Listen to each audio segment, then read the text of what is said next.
ঝালমুড়ি নিয়ে আমরা এবার ঝাল ঝাল মুড়ি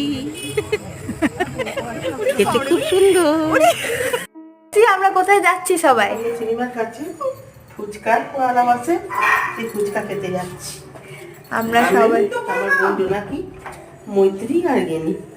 চলো যা যাক ওখানে। তো তোমরা তো শুনেই নিলে আমরা কোথায় গিয়েছিলাম আর কে কে গিয়েছিলাম। ওই দেখো বাইরে রেডি হয়ে মা দাঁড়িয়ে আছে। তারপর আমরা সবাই মিলে রওনা দিলাম সে ছোট ঠাকুরতলা পাড়ায়। ওখানে যাব আমরা ফুচকা খেতে।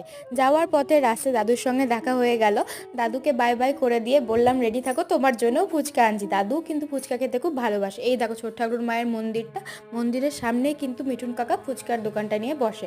ওখানে আমরা ফুচকা খেলাম, অনেক কটা ফুচকা খেয়েছি জানো তো, আর সাথে ঝালমুড়িও এনেছিলাম। ঝালমুড়ির ভিডিও তো তোমরা দেখেইছো। আজকাল দেখি ছেলেরাও ফুচকা খেতে ভালোবাসছে। দিদা কেমন লাগছে? দিদা দাদুর জন্য কিন্তু ফুচকা এনেছিলাম, আর দাদুর এখানে তেঁতুল জল